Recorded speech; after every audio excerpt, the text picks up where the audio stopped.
Welcome, Internet. What's up? I'm Mike Slezak from TVLine.com. I am here with American Idol Season 14 winner, Crazy. Nick Fradiani. Has it sunk in yet? No.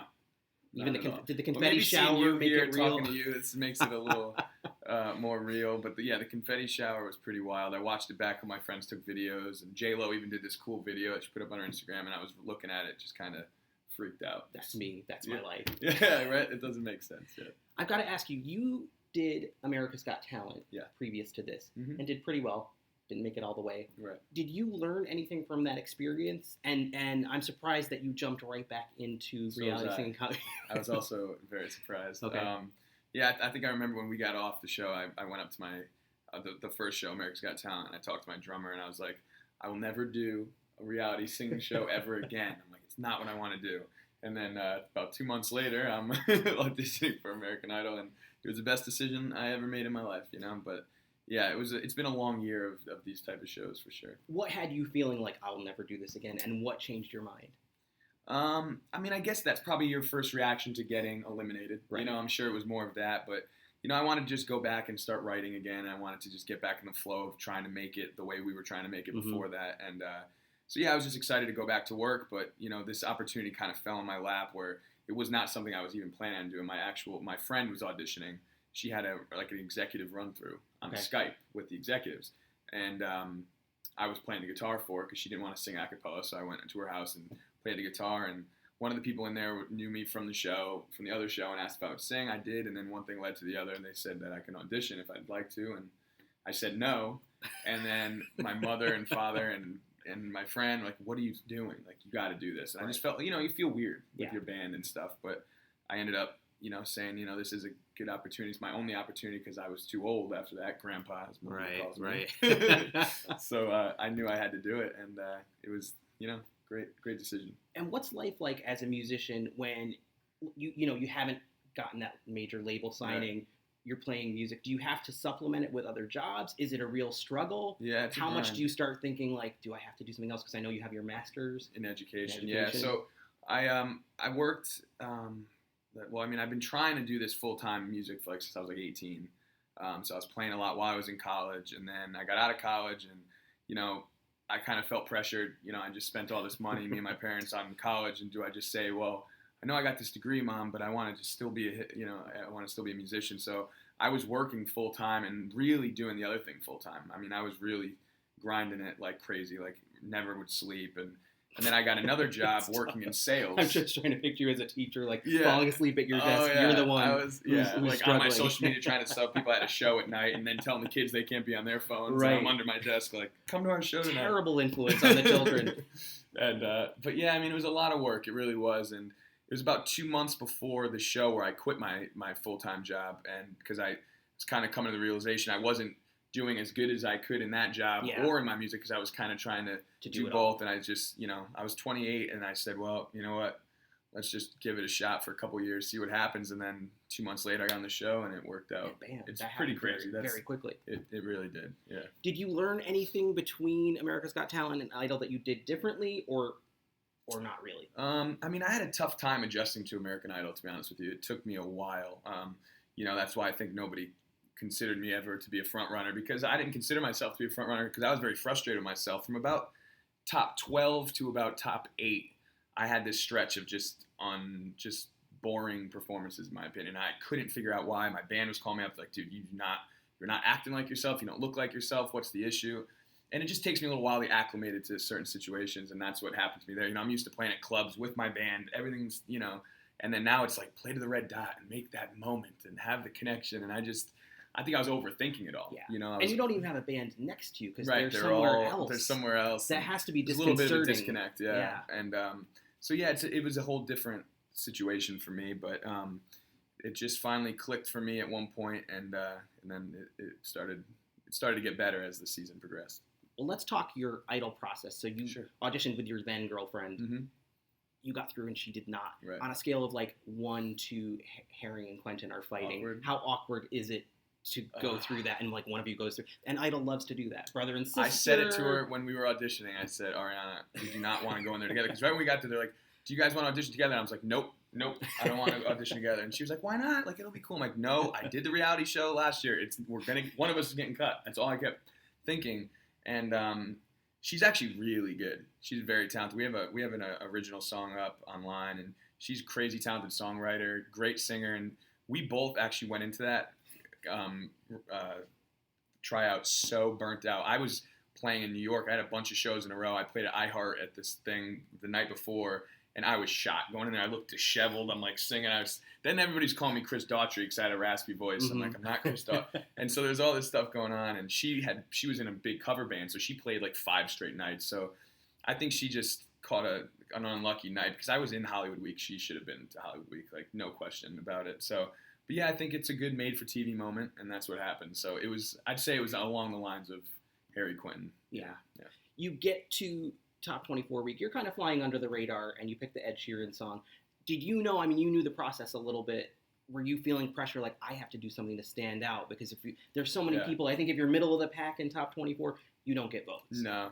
Well, I thought of that song as, I did try to think very thoroughly. I know how important the song choice is on this show. Very important. And that song, it was right in the midst. He did it on the Grammys, like about 2 weeks before that. It was still like number one, but it wasn't like this huge where you hear it every minute. Right. By the time I did it, it was right at that time. So I knew it would be a good song choice because younger kids knew it and, older people knew it. And and I had played it before. And actually the producers were telling me not to do it. And the mentor didn't want me to do it. And they gave me another song to do. And I told my dad, I was like, they don't want me to do it. They want me to do this other song. And I was like, I'm not listening. And what song did they want? They wanted me to do 3 a.m. by Matchbox 20. And I didn't want it. A lot of people say I sound like them. I was like, I don't want to go there for a while. Right. So I didn't do that one, and I think it was a good choice. I think that was a good start. I thought I did well in Detroit. I actually really liked both my Detroit performances. And then right when I went to Hollywood is where I had that inner turmoil. Yeah, where it was about 3 or 4 performances where I just wasn't digging it. Actually, I liked Michael J. I liked the Man in the Mirror. I thought that was good, but there were a couple in there, like the Kelly Clarkson one, and a few of them I was like, oh, this is not going well. I remember we have like a therapist in our room after each cut, so if they kind of want to talk to you for a little bit. And after Kelly, and the next week I was like, listen, I went up to her, I was like, I don't know, because you've seen my father on the show, and he's very into the show. I was like, if I get cut, I'm gonna be fine. Just go straight into the theater and find my dad and make sure that everything's good, because that's who's I'm worried for right now. Wow. Yeah. Speaking of Signed, Sealed, Delivered, because that was also Detroit, and that was a real change up from the original of the song. Was that something that you wanted to do early on to show that you could flip something, or was it just a matter of like short song list, got to do this, got to get my own style? I had just played that song at bars and stuff acoustically, so I was like, well, let me just start it how I used to do it, and then the band can come in, and they kind of kept it as it was. I mean, that was another thing that frustrated me too, because like I never really played a lot of covers. I mean, I'm an original. I mean, I have a lot of music up online, not of me, but my band. We have a couple albums out, so I am an original artist, and I would get a lot of slack about changing up these songs, and I did have a tough time. Like I could do it, but I just was like, I don't know. It was like each week it's so fast, and I would be like, I'm not going to sit here and try to change a song. I'm just going to try to learn it and do it, but it was tough because you do need to show that you could, show your artistry and stuff. But to me, it's like I was like, can I just play an original song? I used to ask them all the time. I was like, they're like, no, it's a fairness issue. You can't do it. I'm like, oh, just let me play my own stuff. let everybody, break out an original song. Yeah, pair them up with songwriters. I've always wanted it's because to see not that. everybody writes, and I mean, I get it. But then my argument was, well, okay, well, what about people that are playing the guitar and shredding solos? Is Tiana going to go do that? No. So how is that fair? And then, you know what I mean? I can't sing like Tiana. Some of these kids can sing. My God, it's unbelievable. Yeah. Yeah. It's I'm always an advocate of original songs, and we have seen them. We've seen Angie Miller do one. We've seen Gina Irene. So I was hungry for that this season.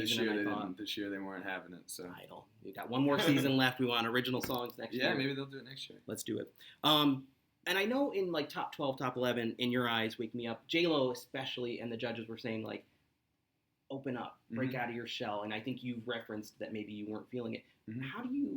What do you do with that advice though when someone says like you don't look comfortable or break out? You get more uncomfortable, right? And And I think even when they were saying that, I started getting like annoyed. I remember at one point Keith said it to me like 3 weeks in a row. I'm like, I was getting agitated for once. I was like, this is ridiculous. Like, how come, what about other people that are just sitting there and singing really well, but they're not doing anything? Yeah. Like, why do they look comfortable? And so to be honest with you, I kind of came to this realization that not to not care, but to not, I didn't want to treat it like a competition anymore. I was getting too worked up as to what people were saying, who can sing better than I can, who could do runs when I can't do runs, or I don't like to do runs. Right. You know, I just kind of was like, just do your thing. If you were told a year ago you're going to have a minute and a half on national TV in front of 8 million people, you would start crying. You know what I mean? So just live in the moment. Don't think about anything and just play. Just do what you used to do at bars when everybody loved your band and everybody was having fun. Just do that. And that's what I just did. Did you watch your stuff back? Oh, yeah. You did? Yeah. Because some people don't. I'm always shocked when people don't watch it. Well, it's hard to. It really is hard because a lot of you know what it is too, a lot of things, like certain people it works, but like the mix that they use, like the music mix, is not always very friendly. Especially if somebody has a voice like myself. It's very, I mean, there's no reverb on it. It's, you know, you have the voice just like way out in front of the band like nothing. And for a rocker, it's just a very weird sound to me. So that was tough for me to listen to it. I'd be like, because if you listen to me sometimes in the build, like in that room, it sounded great. And then I'd go back and listen. And I mean, every little imperfection that when you're live and there's reverb, you don't hear it. And in the studio, you don't hear it. But when it's that way, it's really isolated. It's really isolated. So that would be, sometimes I would be all pumped about a performance. And I'd go back and be, oh, no, what was that note? I don't even remember doing that. Did you stop watching yourself back, or did you continue to watch I used it less for like vocal stuff and more for how I looked. You know, I had a tough time at the beginning with my eyes because, you know, I'm used to just being on stage where nobody could really see what my eye expressions are or what my eyes are doing. So they'd be closed a lot, so I had to work on that. And so I'd sing in front of a mirror a lot. And you mastered it. Was it really singing in front of a mirror and just seeing how do you look? It did help, yeah. And I also had to work on, I make a lot of weird faces when I sing too. You do a little side mouth. Yeah. Not the most flattering face. It's funny, they send us pictures after each performance like that to post, and they'll send you like 100, so you're bound to get a couple good ones. There were a couple rounds where I was like, I can't use any of these. I look like an idiot every one. You know, there were a couple times when your photo was not up online when I was trying to pull something for the recap. I'm telling you, it's because they were like, we can't use any of these. What happened to Nick? One other controversial performance, Danger Zone. Harry Connick Jr. was like, why are you singing Danger Zone? And I have to say I was a little bit Team Harry. I was like, why did they pick Danger Zone? Was the song list that week like this short? Because I know sometimes some of your fellow contestants have said sometimes the song list is short. The song list wasn't short that week. I wanted to do Iris by the Goo Goo Dolls. Okay. And I had played the guitar a bunch of songs in a row, and I had never played without the guitar, I don't think, at that point. I might be wrong, but I don't think I had. And oh no, I did at the House of Blues. But anyways, Scott had actually talked to me, and he was like, I want you to do, he brought up Danger Zone. Okay. And I was a little iffy on it, and I didn't want to do it. But at that time, you know, Scott's your mentor. I'm listening, right. And he's my boss now. And I love the guy. We get along great. And it was weird because the song choice, yeah, you can't connect to those lyrics. There's no way vocally you're gonna. Yeah. But actually, the version that we put together, like starting out, it actually sounded to me cool. Like when I listened to it, I was like, I actually like how it sounds. Yeah. And I thought I looked pretty comfortable, which was a good thing, and it was rocking. But yeah, the song is corny, and the song has the lyrical content of it is ridiculous. I knew that. I didn't realize it till I was singing it, and I was like, I'm singing about a car or a plane. What am I singing about? And so yeah, I caught a lot of slack, especially from friends back home. Like, what are you doing? They're like, we thought you were good at your song choice. Now you're picking Danger Zone. Right. But I got what he was trying to do. He wanted, you know, and it wasn't the worst thing. But yeah, that was not my choice. Yeah. But I didn't have to listen. It was something it was a choice, a decision that I made. And it's interesting that you do talk about listening to your mentor, because we saw contestants this season who clashed with Scott. Yeah. I'm always a little like holding my breath when those moments happen, because like you said, he is your boss now, and this is someone you have to work with. How crucial is that as an artist, and you've been at this a little longer than some of the younger kids on the show, to know who you're working with, to keep your ears open?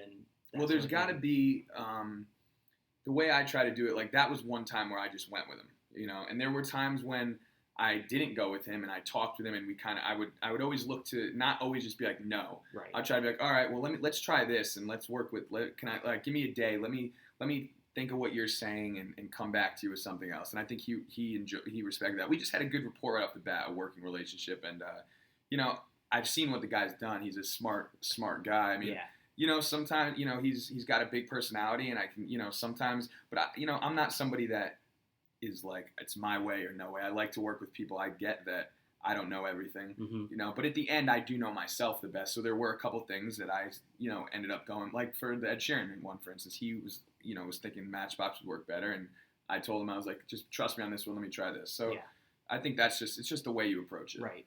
Give and take. Give and take. Exactly. You mentioned Kelly Clarkson week.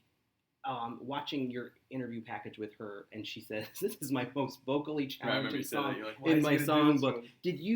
Were you aware? Because I didn't think of it as her most challenging song listening to it, but I guess once you hear her singing it and you really think about it, were you thinking about that going in? And how hard was it to have Kelly Clarkson week? Well, here's the thing. So me and my band did a cover of that song, but we did it. When you do we have a lot of YouTube videos up from back in the day, and we would learn it and then play it once and then never play it again. So as much as it looked like, oh, he should know the song, I did it 4 years ago one time.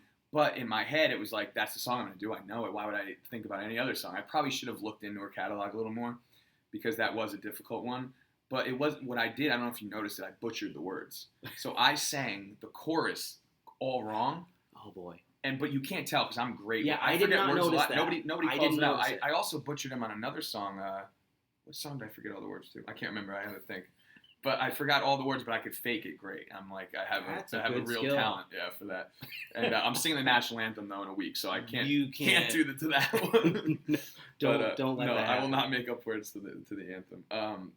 But anyways, you wouldn't have noticed, but the background singers were singing the correct words. So you hear this weird cloud, and nobody picked up on it, which was shocking to me. But anyways, it didn't go over the way I had thought it was gonna go. Like I knew that I could have done that song well. A couple of the rehearsals, it sounded great, and that was just one where it just didn't do what I was hoping it was gonna do. I wasn't comfortable. A lot of the choreography for the song, they wanted me to kind of jump. Okay. In the chorus, and I start jumping, and then I could see myself getting uncomfortable with myself, and then I stop, and I'm forgetting that it was not a pretty one. I thought I was going home after that. I was convinced. I was like, this is it. And yet after that, I kind of felt like your momentum from that point forward, especially like you did Only the Good Die Young, you really flipped it. Yeah. It sounded very different. Virginia left the building. She was not mentioned in the lyrics. I could not go there. I did start there, and then I was like, Dad, I can't talk about this on, I'm like, I don't want to get involved in that and have that. So I looked at the second verse, and I was like, okay, I can go there. But that was another kind of give and take thing with me and Scott. I had chosen to do Walking in Memphis by Mark Cohen, and he was like, it's really good, but, I just don't. He's like, I want you to do Only the Good Die Young, because I had said I was going to do that one too, but I had done American Girl with it. They kind of sounded the same, those two. Or similar, up-tempo. I kept doing the up-tempo thing. I was like, I need to do a ballad. I need to slow it down. Walk in Memphis will work. But he was adamant on Only the Good Die Young. So I went in with my vocal coaches. I was like, what if we just flip it? What if we make it a ballad? I was like, just play it like Walking to Memphis. And we did that. And then that's how we came up with that idea. How did you feel about it when it was done? Were you excited to be able to do something that different? Was it scary also? Because you never know. Well, yeah, it's scary to flip. It's scary to flip a song that popular. I mean, that song's an iconic Billy Joel song. So to change that, I knew was going to be risky, but Keith loved it, and I thought it was. I thought that was a good one for me. That was a good week. Our show, I was always pushing you for you to pick like something really crazy, off the beaten track, right? And turning it into a Nick song. Did you ever think about that, or did you? Well, if you come and watch me with my band, we do a lot of songs like that. Like my best performance, we do a No Diggity cover. That's killer. Wouldn't clear. I wanted to do it from the beginning. I kept asking if we do it. Yeah, and it's awesome. I did it at my hometown concert. Why wouldn't they clear that? Blackstreet won't clear. Or one of the writers of the song will not clear that. Do they not like money? Right? That's what I said. I don't get it. I was ready to do it up until the end. I would have done it top 3 because I knew I did it so well. It was this cool groovy. It's so good, and that's what I wanted to do the whole season. Never got cleared, and I actually changed up a lot of rap songs into acoustic songs, and I just. All of the songs though had some words and total things that didn't quite work. They worked in bar settings, not in Middle America. Right. It's a family show. It's a family show. You can watch it with your kids. And I kind of also was at one point, I mean, yeah, you do want to see the risk, right? You want to see somebody risk and make some. But I was seeing myself on a pace where I was like, I could take that risk, or I can just do what I'm doing and get hot at the end, and that's what happened. I didn't think I was going to win up until the second to last night. I thought my last song of the season, I said I think I might have just won. You know, It took that long. Yeah, it took to the last song. Did you follow the blogosphere and social media? Because I think there was a feeling that Clark was unbeatable for a while. Absolutely. I knew that. Oh, yeah. I looked at it. I looked at everything, man. I probably looked at stuff too much. But I kind of enjoyed it. Like, I would get a kick out of it. All the people would think that I was nuts because I'd be like, dude, look at how mean this one is. I'm like, this person says I'm the worst singer to ever live. I'm like, that's impressive. Yeah. You know, so I would get a kick out of it. I have tough skin, so it takes a lot. And to be honest with you, like watching you guys, like I know that you guys have watched this show.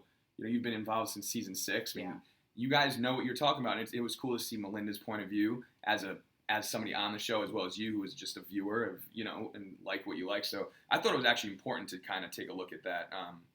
And I always thought, as much as I didn't think I was going to win, I did think I was going to make it interesting. I kept telling Scott, I'm like, I'm going to make this interesting. You'll see. I'm like, I know if I keep going on this path, I'm going to make it interesting.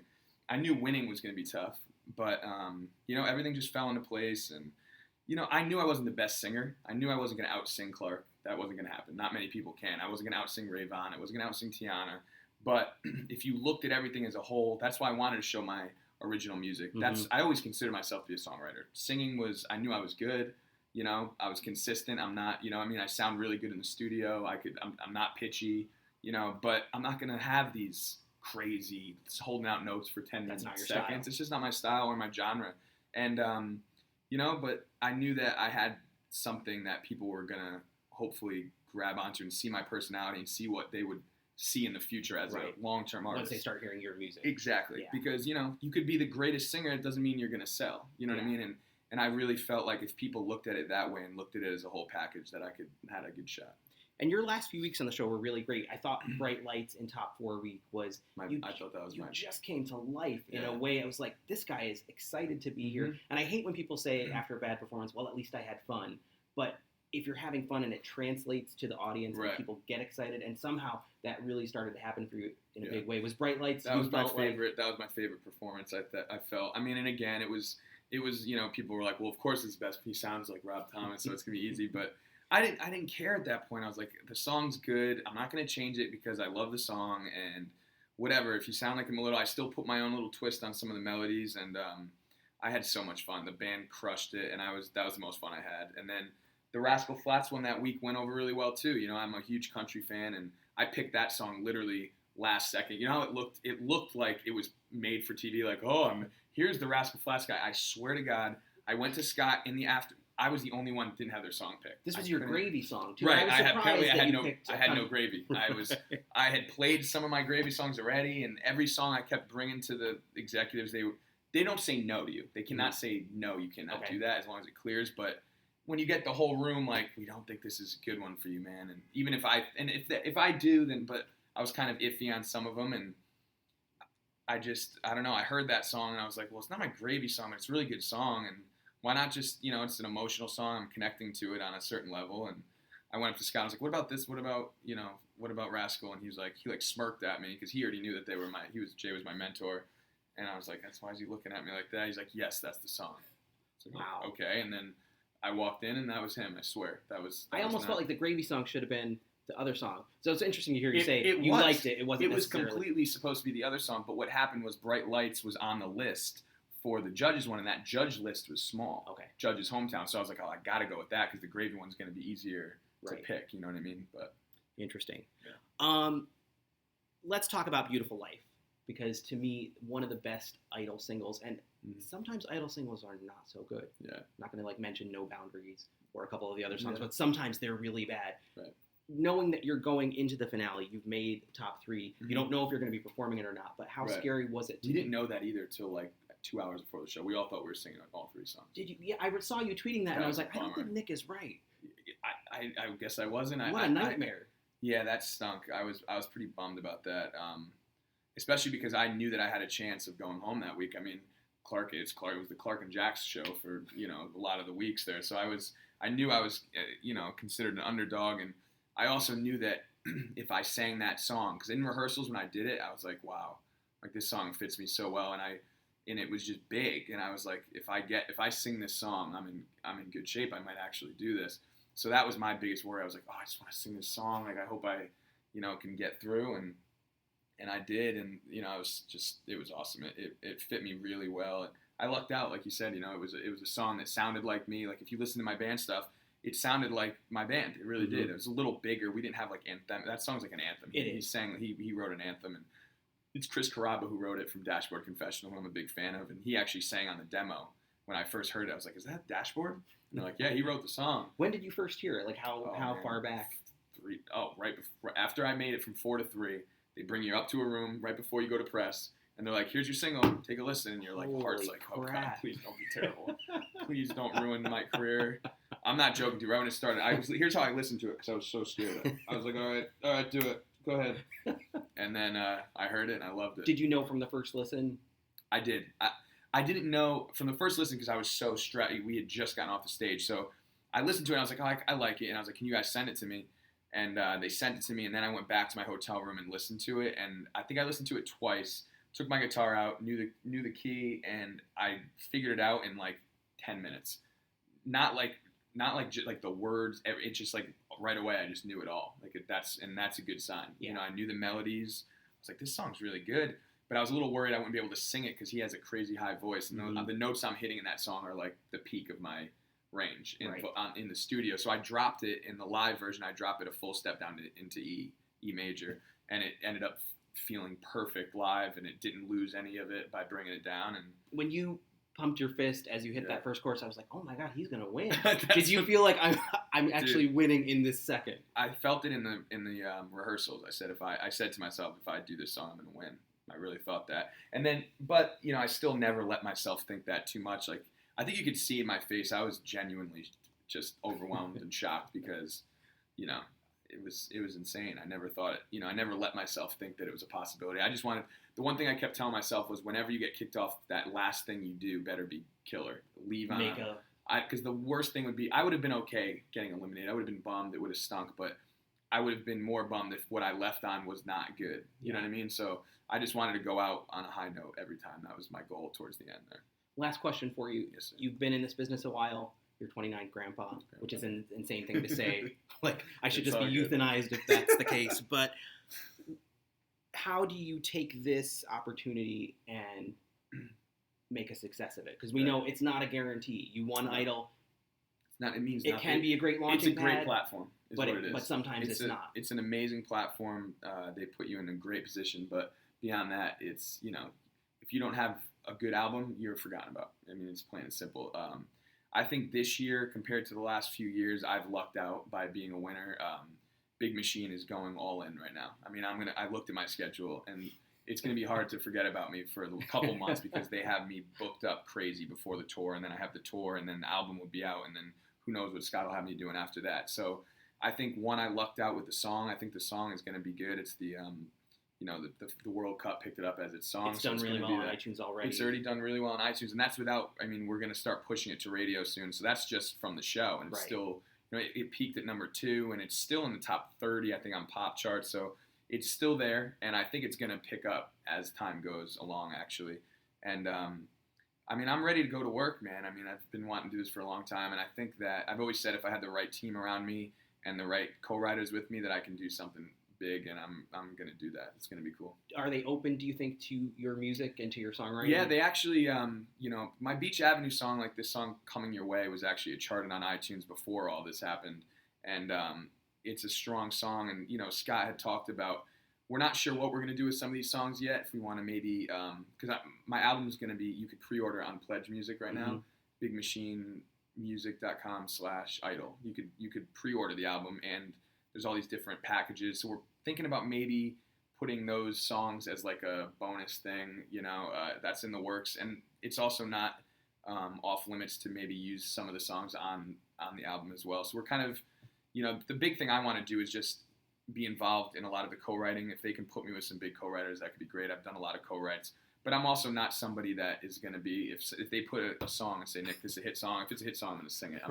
I'm not that stupid. So, but creatively, Scott knows where I'm at as an artist. He's seen what I've done the past couple years. So he wants me to be, invested heavily into it. So it's going to be exciting really cool, to see man. what happens. It is, yeah. And it sounds I like can't there's some transparency in the process from this Pledge Music stuff. Like we might actually get to see what yeah, we're I mean, doing. there's like they got me. Yeah, I'm filming. It's already started where they're already filming everything. And when I go to Nashville in June, I'm gonna be in Nashville for a couple weeks. They're gonna be doing a lot of me songwriting, me in the studio, just cool stuff that normally you don't get to see. We're just gonna be filming a lot of it, kind of like documentary type stuff, and I think that's cool because the fans, like for me, for some reason my fans were just, I mean, they were intense. They were so awesome. I mean, like you said, I was never supposed to win, but I won. You know what I mean? Because of the votes, and they were the fans were so supportive. So like I want to keep them involved. I think a lot of times